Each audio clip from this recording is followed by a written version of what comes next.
शुभ सकाळ पिलाମାନେ।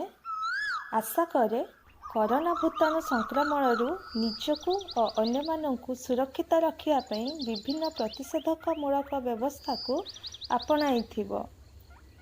अच्छा पिलाମାନେ, तमे जानिछ कि शरीर सुस्थ रहिले मन सुस्थ रहे एवं विभिन्न कार्य करिया पई आग्रह आसे, एपरिकी पाठ पढ़िया पई मध्य आग्रह आसीथाय। मात्र कोनोसी काम हो बा पाठ पढ़िबा पई हो, आम शरीर को शक्ति दरकार। तो यही शक्ति आसे कौठू कहला देखी?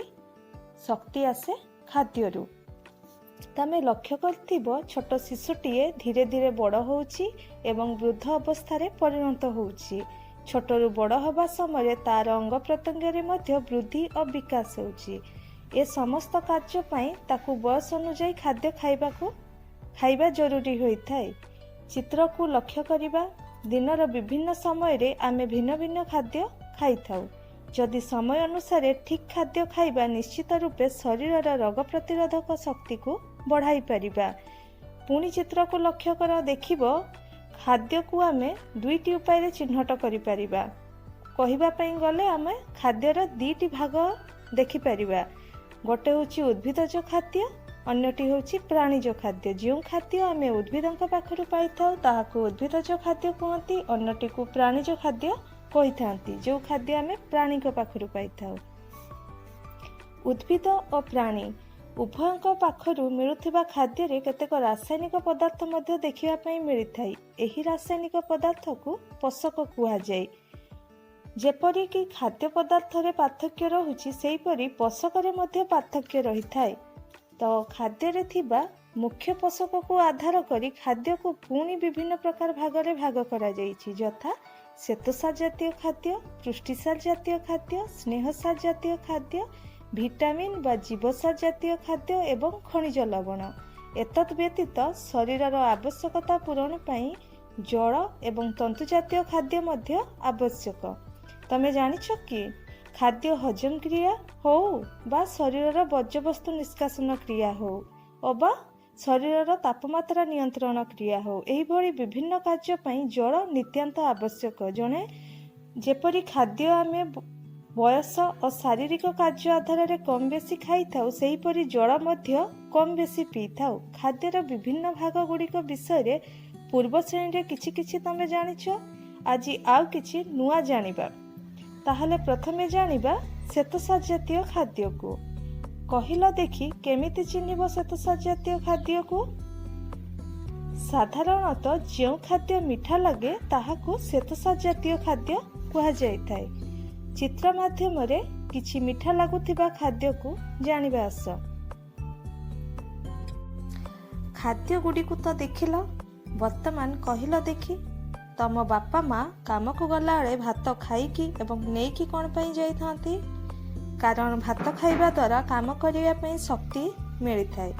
ताहले कहिला देखी श्वेतसार जातीय खाद्य आमर केउ केउ कार्य पई उपयोगी? शरीर को कार्य करिया पई शक्ति जगाए। शक्ति जगाइबा परे भी खाद्य शरीर रे बड़का होई गले चर्बी आकार रे जमा होई रहे, जेउथिरु आवश्यक समय रे खाद्य न खाइले मध्य कार्य करिया पई शरीर को शक्ति मिली थाए।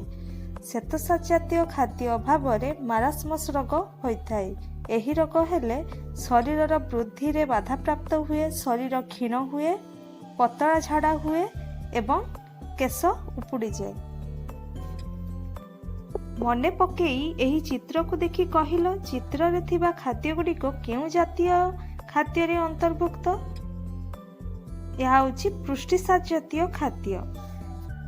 कहिला देखी स्कूल रे डाली, सोयाबीन, अंडा तम मान को कोन पई खाइबा को दिया होची? जानि न हो मु कहि देउची। बयस अनुଯାयी तम मानक शरीर रो वृद्धि होबा पई तम मान को डाली, सोयाबीन, अंडा खाइबा पई दिया होची। आउ कोन पई दिया होची जानछ? नष्ट हो जाइतिबा कोष बदल रे नूतन कोष सृष्टि होबा पई।